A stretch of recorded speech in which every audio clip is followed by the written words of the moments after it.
Hey guys, Chris here, 2540 Ministries. Hope and pray that God is blessing you today. Wanted to give you an update as to it is October 2025. 2540 Ministries has been in operation, you could say small operations, since probably about May of 2024, when we kind of officially just said, hey, this is going to be our name. This is what we are going to do. This is who we are. We have been blessed by the Lord. If you've been following our journey, thank you. It means a lot. If you've contributed, thank you. It means a lot too. If you prayed, thank you. If you volunteered, thank you. However you have supported this work, we are grateful for that. So, 2026 is around the corner. Here's what we're trying to do, and here's why. One, our mission is going to stay the same. We understand that we have an underserved and unreached communities within our own backyard. Get with me to find out more of what that looks like and how that is and what our opportunities are.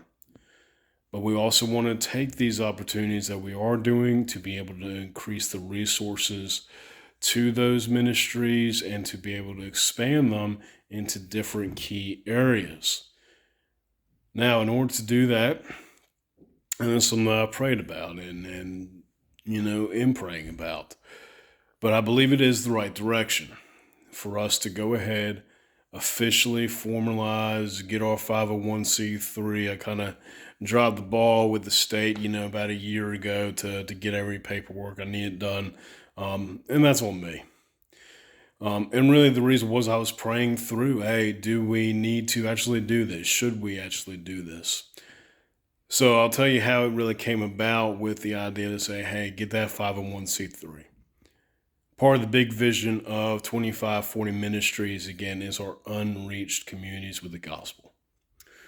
Now, we are heavily involved in the United States, and that is where our main operations will be.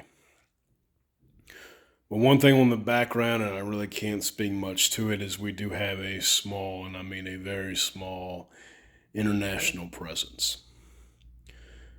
The pastor in that international presence reached out to me and he said, Chris, you really need to get that 501c3. He said, here's why. It would provide you that opportunity to get grants, a level of donors that were looking for tax donation receipts. He said, if you were able to do that and bring in more resources into the ministry, you're able to come out to where we are, which is something that he and I have been dreaming about for years now together. To do more work in training some pastors, missionaries, Christians over there to work with the orphanage that he has. He's a great brother and he really challenged me with that. And so that's kind of been okay. He is right. He is correct. We're not a denominational affiliation ministry. We want to keep that open for the academical agreement. We want to do those things. We don't want to be locked in. And we also are seeing denominations today, just falling to either heresy, liberalism, or just falling away. So there is that risk with associating with denominations. And again, we're not a church, we're a mission organization. With that being stated, the 501c getting formally operated is critical. It's critical to that next piece as to which just answered before.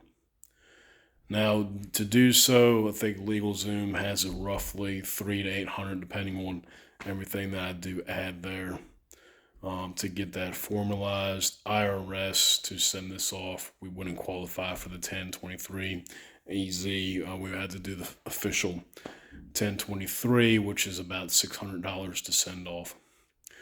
Overall, to get this state up, to have LegalZoom do all the paperwork that I do need them to do, just so everything's legal, right, proper, and to send this off to the IRS, it's probably roughly $1,000 startup. Now, that's really, in the grand scheme of things, is that a lot of money? No, we spend that money on things all the time, but it's not readily available. So we are asking for assistance in that to get this ministry up and going. The $1,000 startup fee is going to be huge. It's going to provide us the opportunity to apply for grants.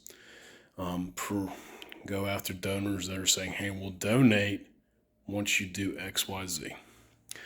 So it's part of that process, and it's a good process. There's pros and cons to being official.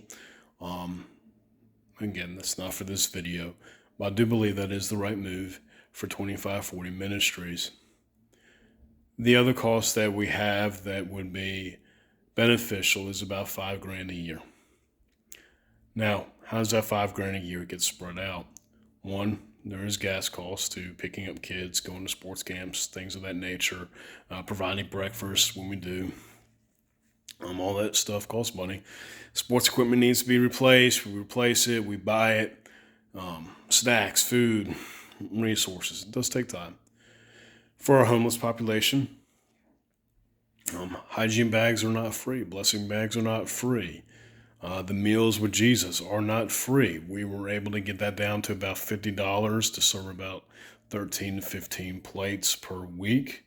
Again, if we grow and we increase in what we're able to do, that 50 easily turns into $100 a week. So roughly at the rate that we are going, $5,000 can provide pretty much close to a year's operation at the current state that we are in. And so that's what we were asking for in 2026. Let's remain faithful in the small, but there are small costs associated.